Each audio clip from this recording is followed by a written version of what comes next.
우리 4월 달에는 신앙의 기초라고 하는 제목으로 오늘 살펴봤습니다. 이번 첫 번째 하나님. 근데 이제 우리 교회에서 강조하는 하나님의 영역을 봤죠. 하나님은 어떤 분이시라고요? 존재를 존재케 하시는 존재이십니다. 두 번째는 예수님. 예수님은 율법을 넘어서는 사랑이십니다. 세 번째, 지난주에는 성령님을 살펴봤죠. 성령님은 어떤 분이십니까? 신학적으로 여러 가지 내용이 있지만 우리 교회에서 강조했던 것은 소통하지 못하던 것들을 소통케 하시는 하나님이 바로 성령님이십니다. 오늘은 그리스도인이라고 하는 내용을, 세상 속에 우리 그리스도인들은 우리는 그런 하나님, 그런 예수님, 그런 성령님을 믿는데 이 세상 속에 우리 그리스도인들은 어떻게 살아가야 되는지 세상 속 하나님 나라 일꾼이라고 하는 제목으로 살펴보겠습니다. PPT 한번 띄워주세요.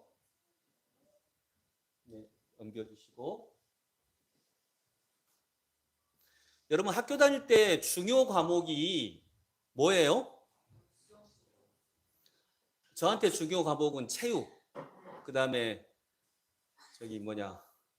세계사 이런 것들이 중요 과목인데 여러분 중요 과목이 뭐라고요?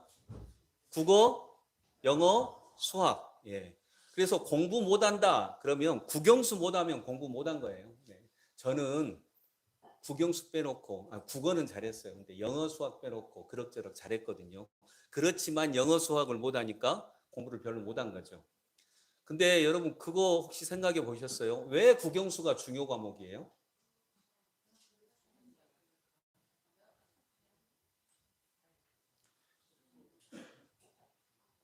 철학이 중요 과목일 수도 있잖아요. 또 세계사가 중요 과목일 수도 있고. 근데 왜 국영수가 중요 과목이에요? 송 집사님 뭐라고요? 말귀를 알아먹어야 되니까. 맞아요. 네, 말귀를 알아먹어야. 그 말씀이 맞아요. 옛날에는 중요 과목이 국영수였을까요? 우리 조선시대?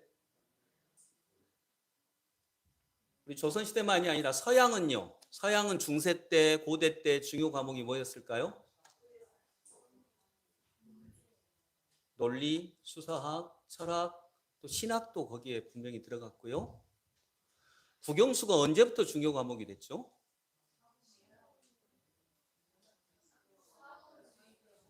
맞아요. 네.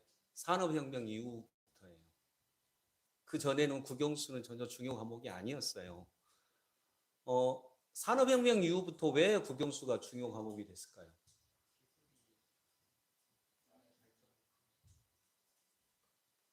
공장 노동자를 만들어내기 위해서였어요. 공장이 많아지고 농촌에서 일하던 사람들을 이제 공장 노동자로 데리고 오려면 그리고 일을 시키려면 그들이 기본적으로 언어를 익혀야 됐어요. 아까 송 집사님 얘기한 것처럼 말귀를 알아먹을 수 있고 그다음에 꼭 내가 가서 말로 전달해 주지 않아도 문서로 이렇게 쓰면은 그 문서를 가지고 이 일을 하란 거구나라고 하는 그리고 조금 더 복잡해지는 어떤 추상적인 용어라든지 이런 것까지 알아먹어야 공장의 노동자들로 잘 쓰임받을 수 있거든요. 그리고 직책이 올라갈수록 국영수의 능력은 더 커지고요. 그리고 일을 시키려면 기본적으로 산수 계산해야겠죠. 예, 당연히 그래서 수학이 들어왔던 것입니다. 영어는 이제 식민지가 확대되고 무역이 확대되고 하면서 국내 안에서만 그 경제가 돌아가는 게 아니라 전 세계적으로 하나의 경제권이 되면서 언어를 단일화할 필요성이 생겼고요. 그래서 이제 국제 언어, 지금은 영어죠. 이제 영어가 중요하게 된 것입니다. 국영수가 중요 과목이 된 건 우리는 소위 말해서 민주시민 양성이라고 하지만 정확하게 말하면 공장 노동자, 산업 노동자들을 만들기 위해서 이게 중요 과목이 됐던 것입니다. 뭐 나쁜 건 아닙니다. 괜찮아요. 그런데 그러면 산업 노동자들을 잘 만들어내기 위해서 효율적인 노동을 할 수 있는 사람들을 만들어내기 위해서 국영수가 중요 과목이 되었다면 그리고 의무 교육이 됐어요. 왜냐하면 누구나 공장 노동자를 하게 해야 하니까요. 자, 그렇다면 그 전에는 뭐가 중요 과목이었어요? 산업혁명 이전에는 뭐가 중요 과목이었어요? 뭘 주로 배웠어요? 국영수 안 배웠습니다. 효도, 예, 효도. 그게 맞아요. 효도가 굉장히 유교에서는 중요 과목이었고,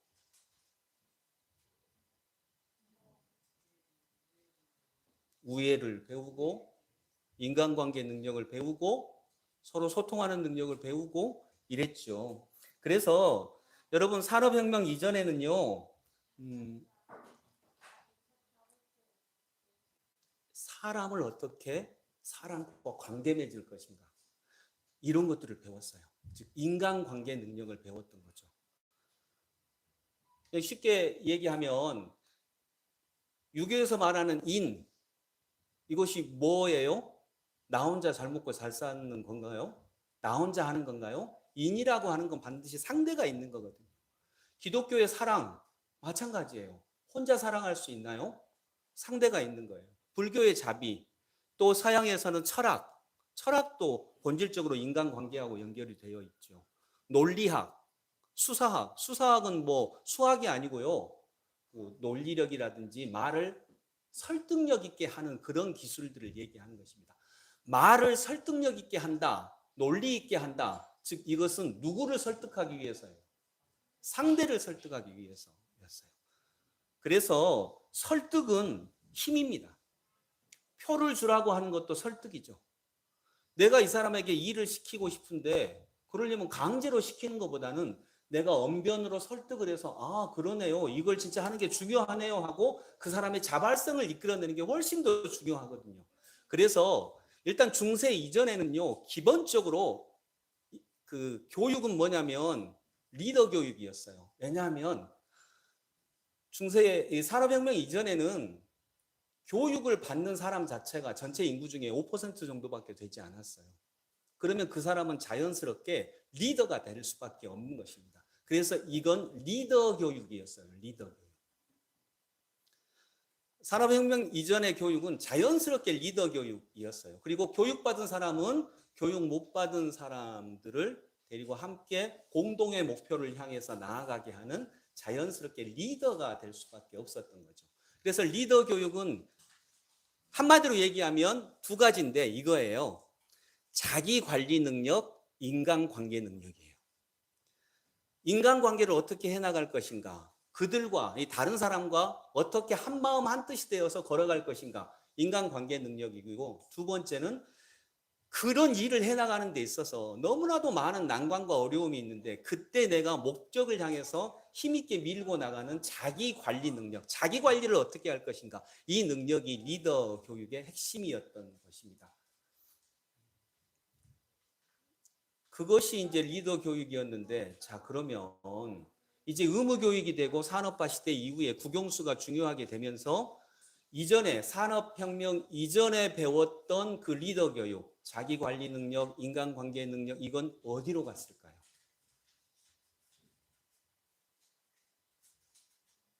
이거 굉장히 중요하다는 거 아시죠?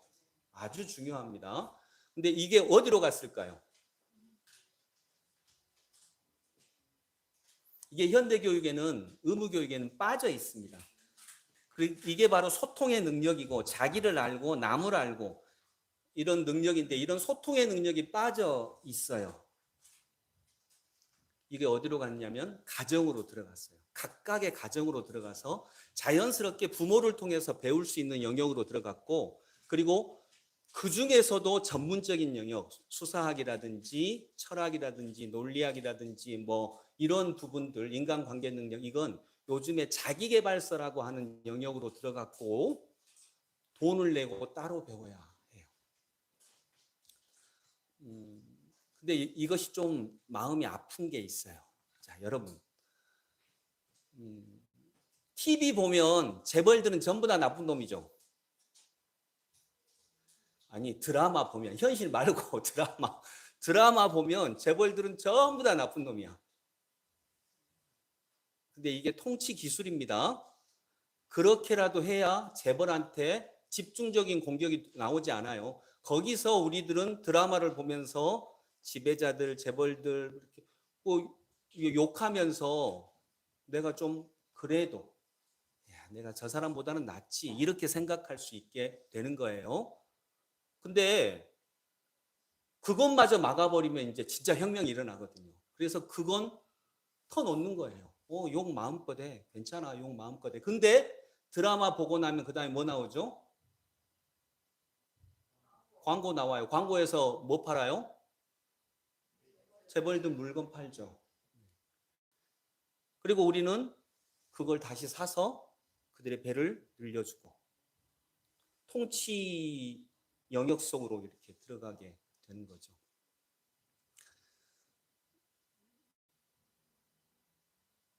산업화 시대 이후에 리더 교육을 전혀 의무 교육 속에 넣지 않았기 때문에 진짜 안타까운데요.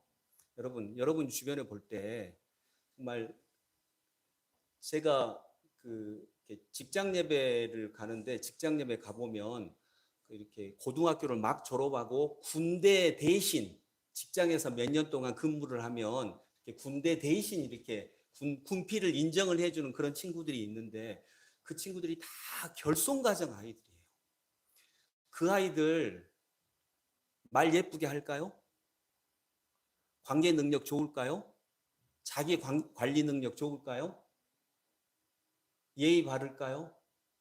정말 안타깝게도 그 아이들이 진짜 더 좋은 교육 받아서 건강한 사람으로 성장해야 될 것 같은데 그런 기회 자체가 없으니까 근데 안타깝게도 인사 잘하고 예의 바르고 말 예쁘게 하고 그런 거 보면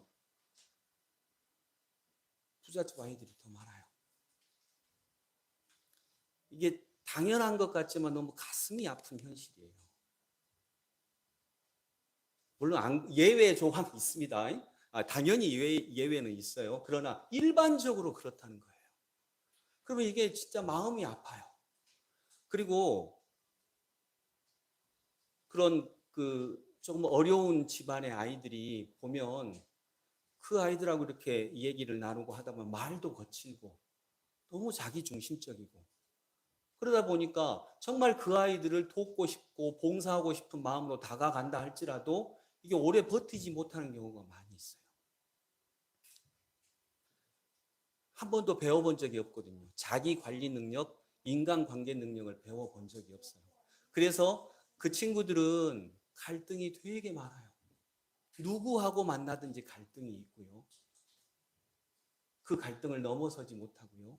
그 때문에 아파하고 그러다가 너무 많은 상처를 입고 정말 열심히 돈 벌었는데 그 돈을 어디다 쓰냐면 심리치료하는 데 내요. 상담받는 데 내요. 자기 망가진 것을 평균으로 만드는 데 돈을 써요. 그런데 부잣집 아이들은 그렇지 않아도 돈이 많은데 부자인데 그걸 어디다 써요? 더 자기 능력을 정말로 개발하는 데 쓰는 거예요. 진짜 리더 교육을 받는 데 쓰는 거예요. 쓸 수 있는 여건이 되는 거예요. 여러분 이게 너무 아픈 이야기죠. 마음이 아픈 이야기예요.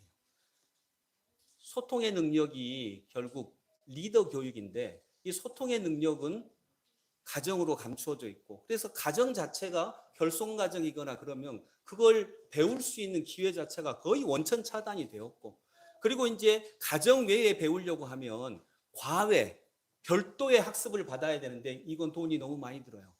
그 돈 없어요. 그래서 우리는 이런 문제를 전제로 두고 오늘 말씀을 한번 살펴보고자 합니다. 리더 교육의 핵심, 이건 자기 관리 능력, 인간 관계 능력이에요. 그런데 이제 그보다 먼저 전제돼야 하는 게 있습니다. 먼저 1절 한번 같이 읽어봅니다. 1절 시작. 참으로 하나님 나를 불쌍히 여겨주십시오. 불쌍히 여겨주십시오. 내 영혼이 주님께로 피합니다. 이 재난이 지나가기까지 내가 주님의 날개그늘 아래로 피합니다. 아멘. 아까 중요 과목이 뭐라고요? 국영수. 근데 국영수는 뭐 만드는 거? 예, 그냥 셀러리맨, 월급 노동자 만드는 거예요.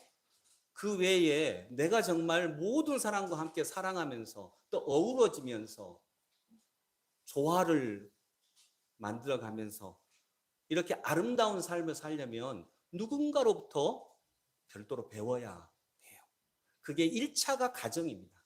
그래서 정말 행복한 가정을 가졌다라고 하는 것은 엄청난 주님의 선물입니다. 그거 자체만으로도 너무나도 큰 선물입니다. 오늘 우리가 주님의 리더 교육 이야기를 한번 해보려고 합니다. 그러면서 또 동시에 그러면 하나님이 쓰시는 리더가 되기 위해서 우리는 어떤 면이 필요한지 먼저 살펴보고자 하는 것입니다. 넘겨주시면 하나님과 소통한 사람, 즉 구약의 리더 중에 리더라고 보면 다윗 왕입니다. 다윗 왕은 리더였어요. 그런데 우리에게 소망이 될 수 있는 건 다윗 왕은 원래 리더 가문이 아니었어요.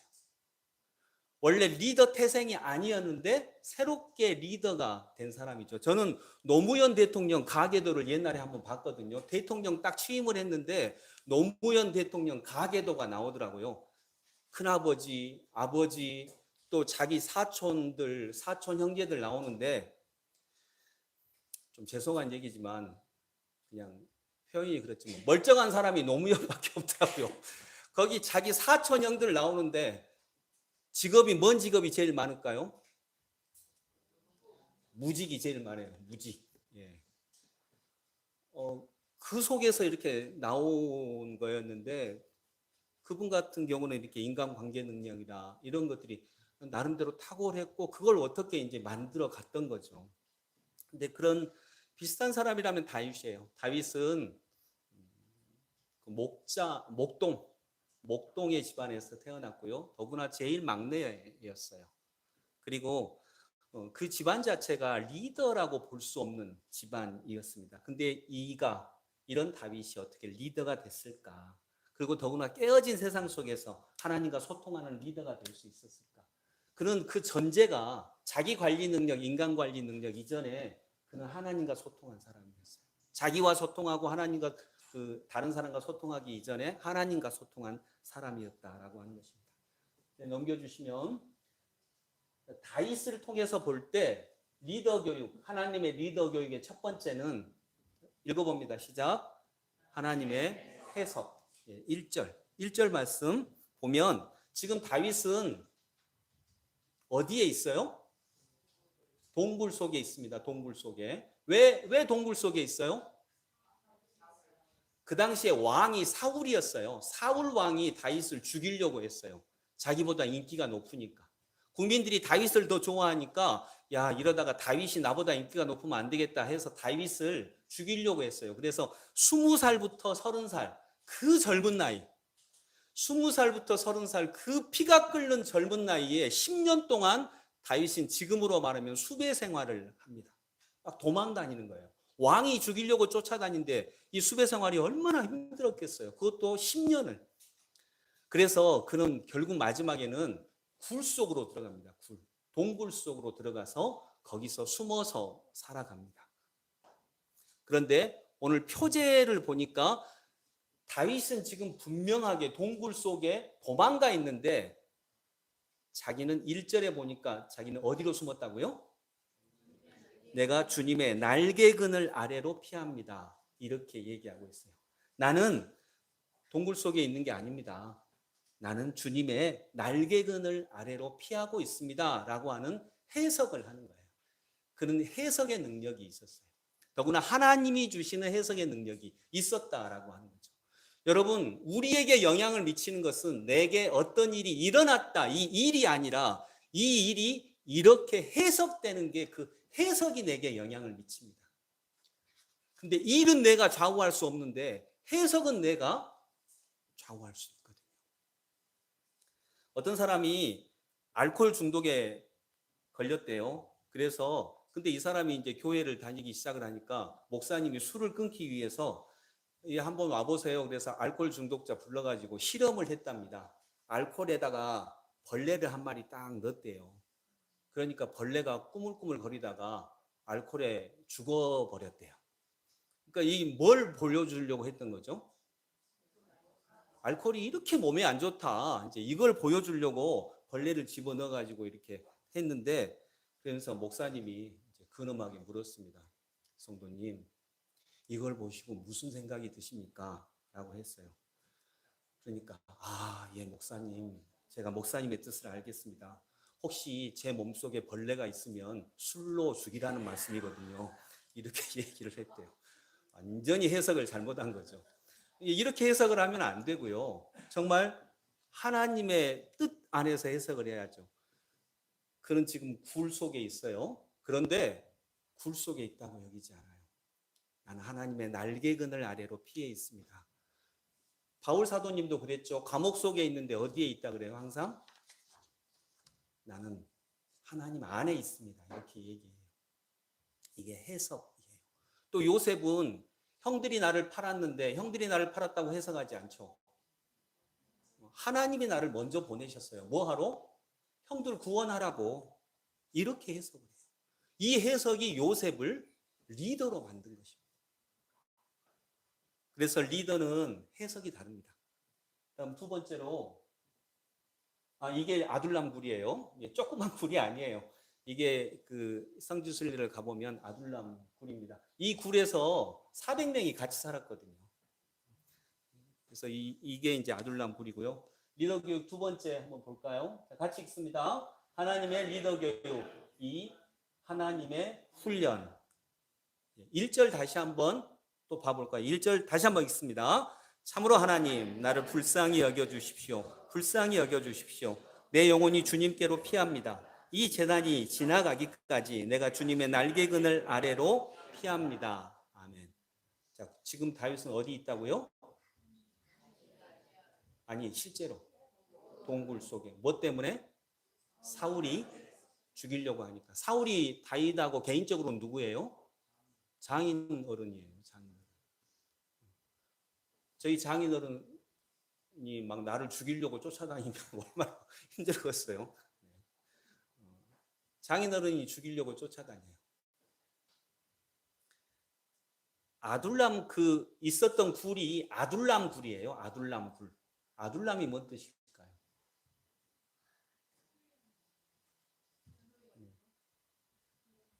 아둘람이 두 가지 뜻이 있는데 피난처라고 하는 뜻이 있고요. 또 하나는 아까 김희경 집사님 얘기했듯이 훈련소라고 하는 뜻이 있어요.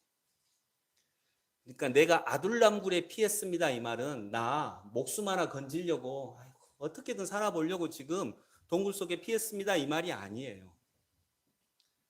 그는 굴 속에 피해 있었지만 거기서 하나님의 리더가 될 수 있는 훈련을 받고 있었던 거죠. 그걸 훈련이라고 여기고 있는 거예요. 여러분 사무엘상 22장 1절부터 2절 한번 봐볼까요? 사무엘상 구약성경 사무엘상 22장 1절 2절.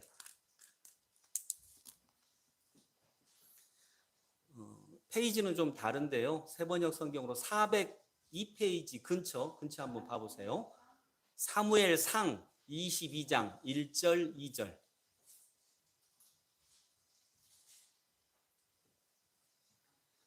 자, 찾으신 분 같이 읽습니다. 다윗은 거기에서 떠나 아둘람 굴 속으로 몸을 피하였다. 그러자 형들과 온 집안이 그 소식을 듣고 그곳으로 내려가 그에게 이르렀다.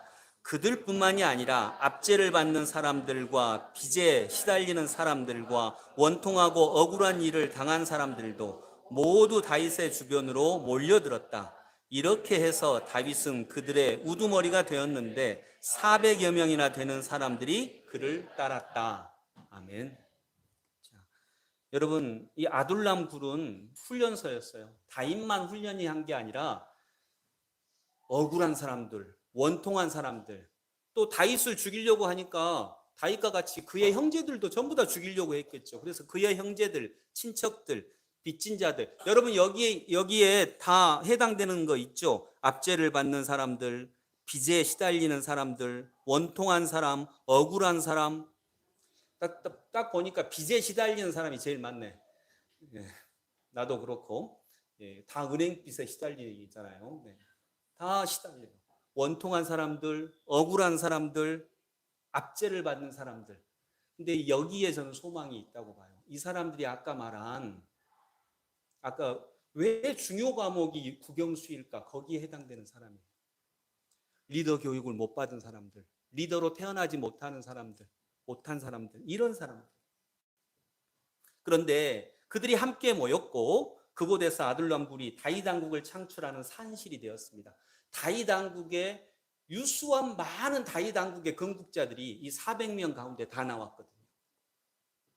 그들이 제일 처음부터 리더가 아니라 원통한 사람들, 억울한 사람들, 빚진 사람들, 다 이런 사람들이었어요. 보잘것없는 사람들이었다라고 하는 거죠.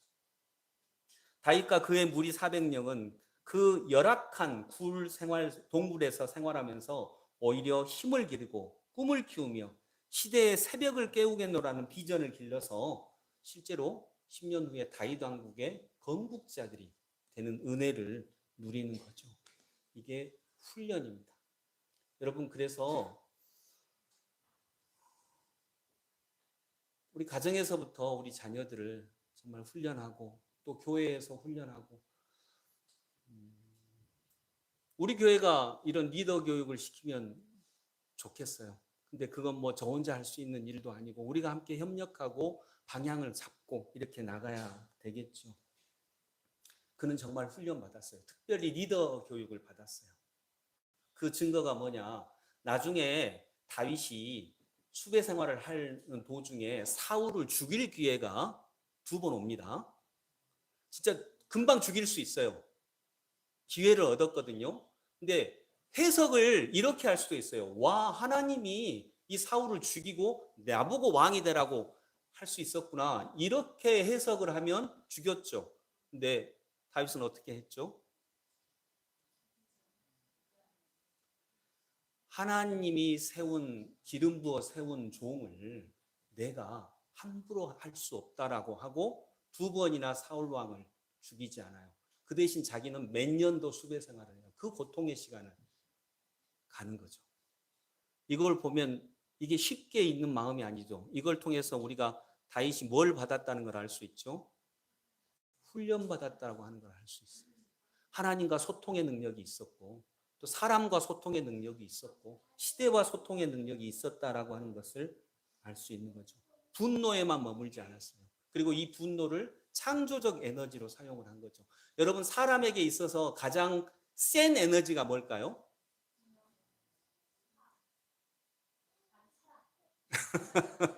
네, 저렇게 눈이 커지면서 사람에게 제일 센 에너지가 성에너지예요. 그래서 제가 여러분 여기 지금 제 설교 별로 듣는 둥 마는 둥 하다가 제가 야한 얘기 하나 해드릴까요? 그러면 김유래 집사님부터 눈이 막 커져가지고 막 이렇게 집중해서 듣잖아요. 그건 왜냐하면 성의 에너지라고 하는 게 굉장히 강력하니까 그런 거예요. 여기 이제 진이자매 신혼 살림이 어때요? 그러면 여러분 막 귀가 쫑긋하잖아요. 이게 성 에너지가 굉장히 인간에게 강한 에너지니까 그래요. 근데 이 성 에너지가 아름다움으로 가면 이게 사랑 에너지가 되고요. 타락하면 뭐 에너지 어떻게 가죠? 타락으로 가요. 그래서 그 갈림길에 있는 거죠. 그래서 단지 성 에너지가 세다라고 하는 것만이 아니라 이 성 에너지는 반드시 하나님을 만나야 돼요. 그래야 이게 생명을 창조할 수 있고요. 그 성 에너지가 생명을 창조하잖아요. 자녀를 낳고 그 자녀를 무한 사랑으로 기르잖아요. 이게 사랑 에너지가 되기도 하죠. 근데 이게 잘못 사용하면 그것보다 더 타락할 수 없는 삶을 살아가게 하는 게 성 에너지이기도 해요. 그 다음으로 강한 게 창조 에너지. 이 창조 에너지가 잘 사용이 되면 그야말로 정말 창조를 하는데, 새로운 걸 창조하는데 잘못 사용하면 어떻게 되죠?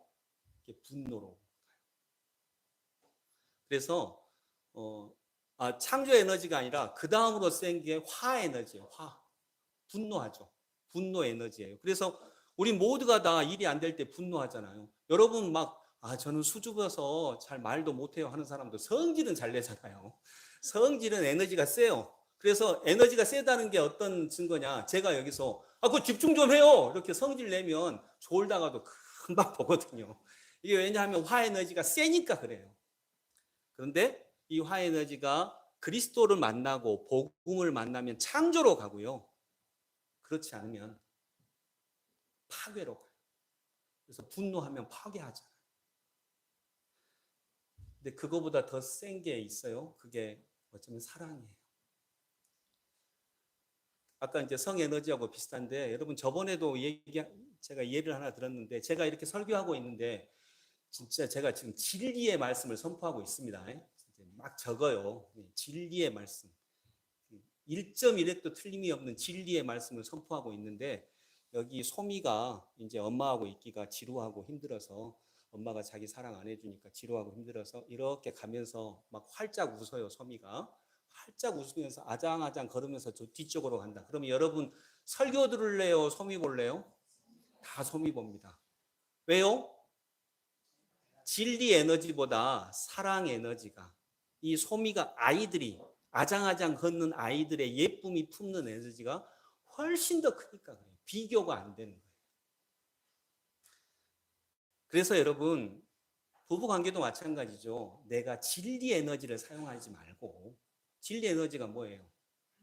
내 말이 맞잖아. 이것이 진리예요. 근데 그거보다 훨씬 더 큰 게 사랑이에요. 품어주고 때로는 안아주고 이런 거겠죠. 이런 훈련을 다윗은 받아요. 다윗이 받은 게 분명하기 때문에 다윗은 사울을 죽이지 않습니다. 그리고 새 나라를 건국할 때에 그와 같이 있었던 모든 사람들이 다 새 나라의 건국의 지도자들이 됩니다. 다요. 다 이 굴 속에 있던 사람들이. 왜냐하면 아둘람 굴이 뭐였기 때문에? 훈련소였기 때문에.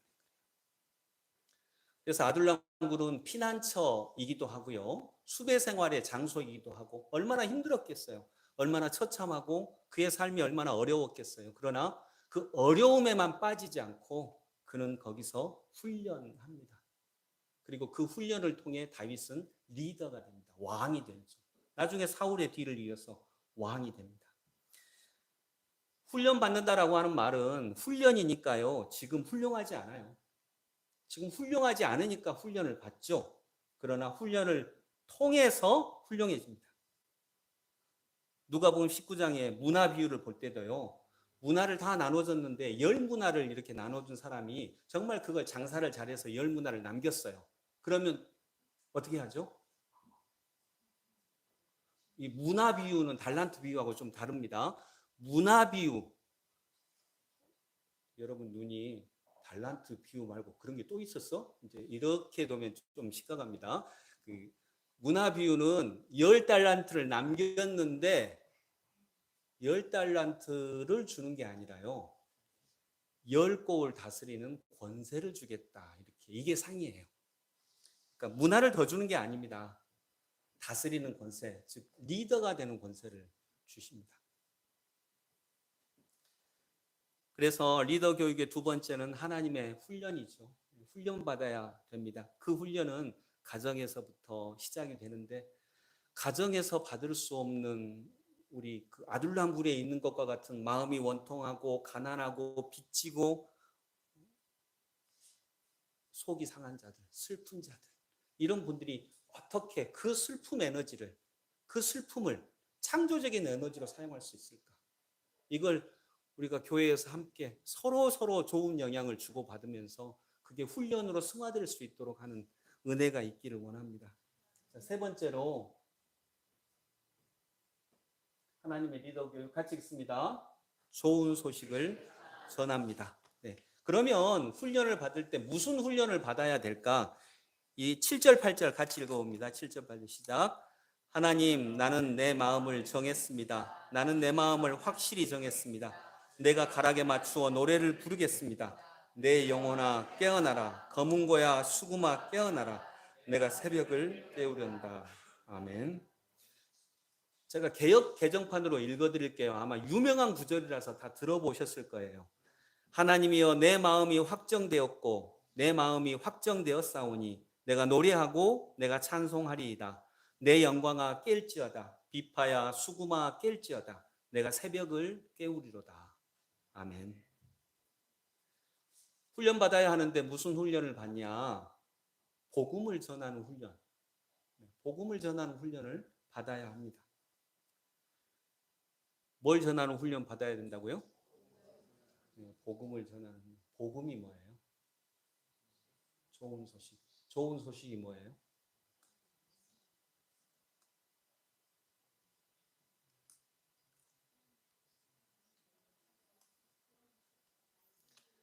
복음을 우리는 예수 그리스도의 십자가의 은혜로 말미암아 우리가 구원을 받게 되었다. 이것도 복음입니다. 가장 본질적인 복음이고 가장 큰 복음이죠. 근데 여러분, 복음이 유일하게 그것밖에 없나요? 그러면 뭐도 복음인가요?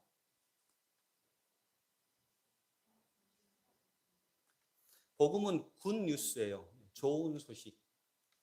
좋은 소식이 복음이에요. 그럼 좋은 소식이 뭘까요?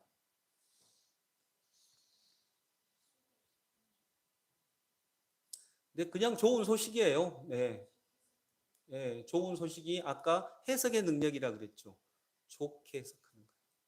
아름다운 해석을 하는 거죠. 오늘 찬양대 오늘 어느 때보다도 힘있게 찬양한 게 참 좋았어요. 그러면 복음을 전하면 이걸 가지고 어떻게 얘기하죠? 오늘 찬양이 너무 힘있고 좋았어요. 은혜 받았어요. 배드 뉴스는요? 시끄러워 죽겠네. 이거예요. 근데 우리는 주로 어느 쪽을 전하고 있나요? 내 아내와 남편에게도 여러분 복음을 전하고 있나요? 아니면 나쁜 소식을 전하고 있나요? 좋은 소식을 전하고 있나요? 나쁜 소식을 전하고 있나요?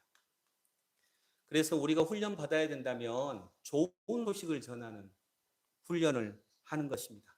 어떤 것이든지 다 사건이 있고 그 사건은 양면을 갖고 있거든요. 어떻게 보느냐에 따라서. 근데 우리는 훈련하는 것입니다. 다윗은 훈련했어요. 그렇기 때문에 다윗이 훈련했기 때문에 정말로 다윗은 사울 왕을 죽이지 않죠. 사울 왕을 죽이지 않았기 때문에 다윗은 자기가 우리야를 죽이는 죄를 범했을 때에도 하나님이 그를 죽이지 않아요. 그가 하나님 앞에 겸손했던 일이 있었으니까.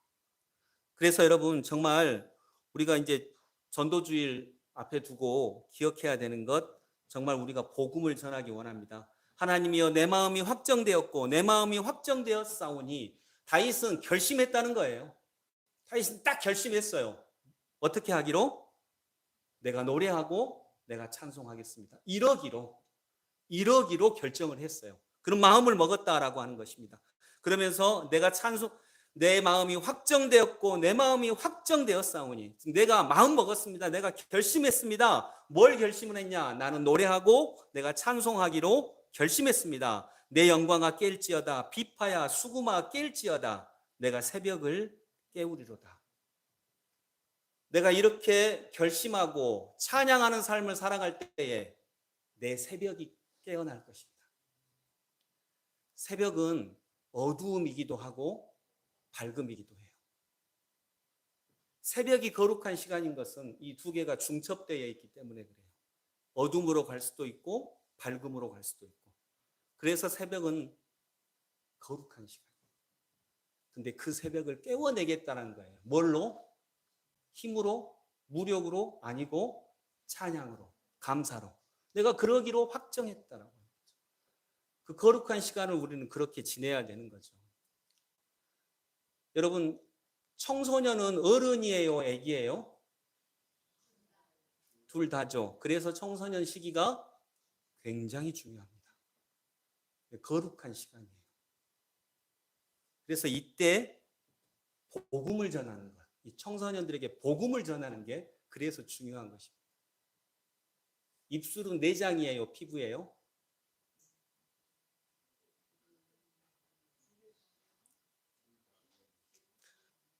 잘 몰라요. 입술은 내장이에요, 피부예요? 입술은 입술이죠. 근데 입술은 밖에 나와 있는 피부의 위치에 있는 내장이에요. 내장하고 비슷하게 생겼잖아요. 내장은 안 봤지만 여러분 순대 보면 입술이랑 비슷하잖아요. 피부도 아니고 내장도 아니니까 그래서 거룩한 거예요. 그래서 입술은 아무한테나 줄 수가 없는 거고 이건 굉장히 거룩한 것이고 그리고 입술에서 나오는 말도 역시 거룩한 것이고 입술은 굉장히 거룩하기 때문에 굉장히 타락할 수도 있죠. 청소년 시기라고 하는 것처럼요. 그래서 여러분 요즘 초등학교 아이들 보면 말을 할 때 거의 욕이 붙어요. 뭐 다른 집 얘기를 하는 건 아닙니다. 네, 우리 집 애들도 비슷하고요. 이렇게 욕이 붙어요. 근데 안타까운 건 그것이 욕인지도 모르고 그냥 사용을 해요. 무의식 중에 자동으로 터져 나오는 게 있어요. 이러면 뭐가 망가질까요? 네, 언어 중추가 망가져요. 실제로 그래요. 이건 제 말이 아니고 뇌과학자들의 이야기이기도 하고요. 제가 어느 한 성도님, 우리 교회 성도님한테 꼭 부탁했던 것이 그분의 그 가정에 좀 상황이 있기 때문에 제가 정말 가장 많이 부탁했던, 제일 중요하게 부탁했던 게 다른 집은 몰라도 우리 성도님 가정은 꼭 가정예배 드리십시오라고 꼭 부탁을 했어요. 가정예배 드리십시오. 근데 가정예배가 막 설교하고 이런 거 아니고요. 가정예배 드리시면 딱 기도하시고 그 다음에 부부끼리 모여서 오늘 하루 감사했던 거 3가지 나누라고 했어요. 당신 먼저 얘기해봐요. 감사했던 거 3가지. 그리고 그 중에 1가지는 표현하고 나도 감사했던 거 3가지 그 중에 1가지 표현하고 그리고 서로 돌아가면서 칭찬하고 그래서 아이들끼리 해서 이제 가정이 만약 아들, 딸 해서 4명이 모였다. 그러면 오늘은 엄마 칭찬하는 시간. 그래서 3명이 돌아가면서 칭찬하고 내일은 아빠 칭찬하고 모레는 첫째 칭찬하고 이렇게 하라고 했어요. 이게 가장 중요하다고 했어요. 왜냐하면 복음을 전하는 거니까. 감사함을 전하고 칭찬을 전하는 것이니까. 이게 복음을 전하는 거예요. 그리고 복음을 받은 사람은 달라집니다. 근데 더 중요한 거, 이 말은 이제 잘 들으세요. 더 중요한 거 언제 해야 할까요? 이런 식의 가정 예배를 언제 해야 돼요?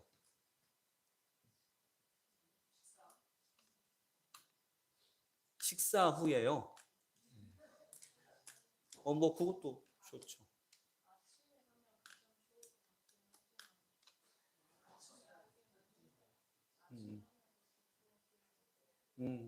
그렇죠. 이건 제 말이 아닙니다. 뇌과학자들 이야기입니다. 잠자기 전에 합니다. 잠자기 전에. 왜 잠자기 전에 하냐? 칭찬하고 감사하고 하면은 기분이 좋아요, 안 좋아요? 그런 분위기 속에 있죠. 자, 그 분위기가 이제 그거 막 마치고 그렇게 10분 동안 가정 예배 드리고 딱 잠을 자요. 잠을 보통 몇 시간 동안 자요? 어떤 분은 막 한 15시간 자기도 하고 막 잠을 보통 한 8시간 잔다고 해봐요.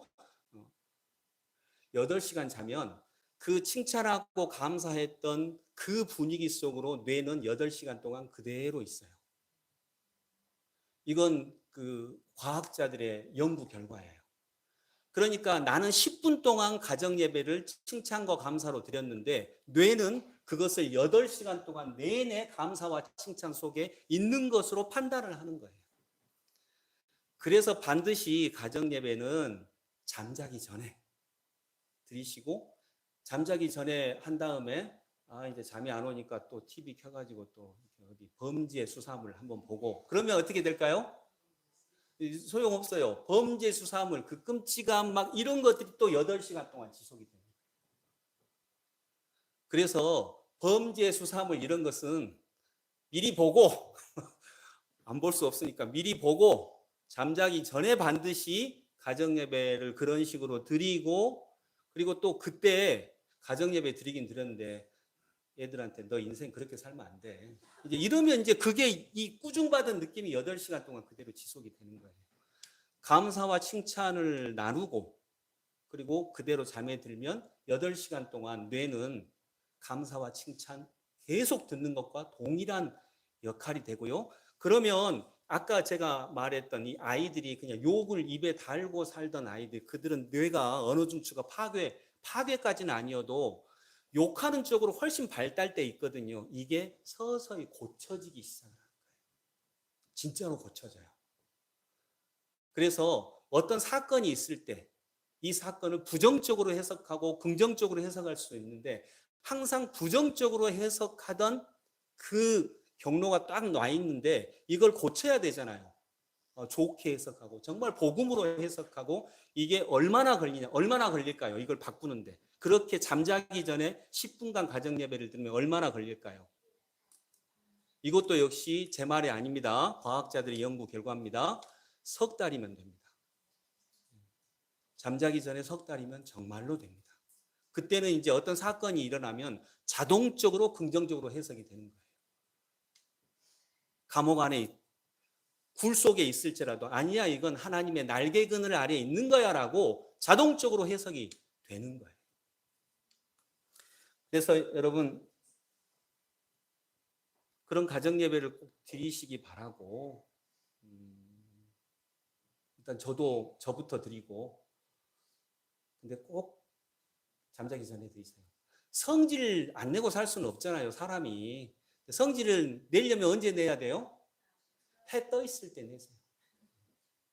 해 떠 있을 때 내고, 잠자기 전에는 이제 그런 분위기 속에 들어가는 게 정말 중요합니다. 뇌가 바뀝니다.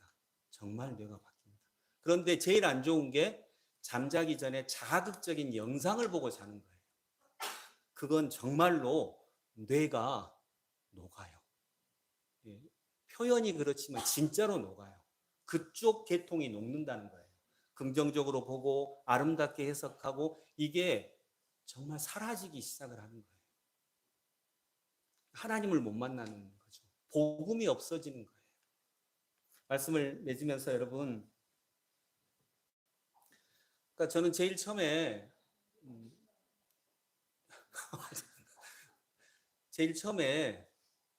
국영수가 왜 중요 과목일지 이렇게 그걸 봤어요.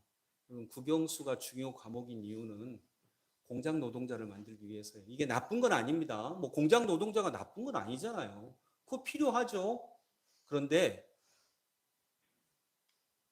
억울한 공장 노동자가 될 수는 없잖아요.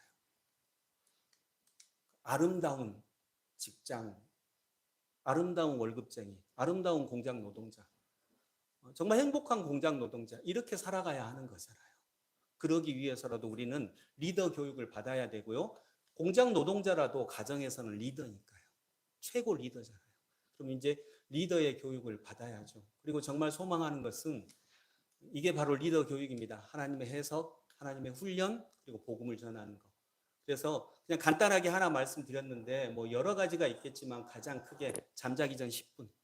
이게 최고의 리더 교육이라고 볼 수 있지 않을까 하는 마음 있습니다. 오늘 본문 말씀에 우리 다시 한번 7절 8절 읽고 말씀 마치겠습니다. 7절 8절 같이 읽습니다. 하나님, 나는 내 마음을 정했습니다. 나는 내 마음을 확실히 정했습니다. 내가 가락에 맞추어 노래를 부르겠습니다. 내 영혼아 깨어나라. 검은고야 수구마 깨어나라. 내가 새벽을 깨우련다. 아멘. 기도하겠습니다.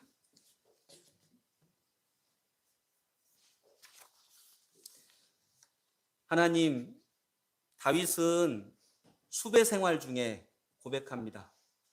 언제 죽을지 모르는 수배 생활 중에 그는 고백합니다. 하나님이여, 내 마음이 확정되었고 내 마음이 확정되었사오니 내가 노래하고 내가 찬송하리이다.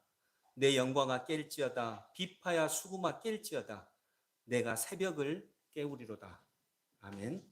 주님, 지배자들은 계속 지배자가 되고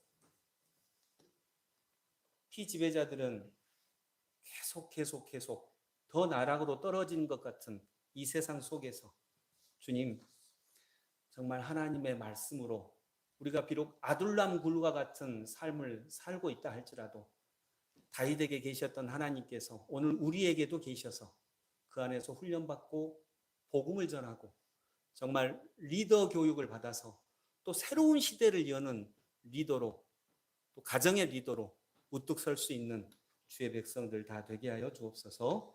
예수님 이름으로 기도드립니다. 아멘.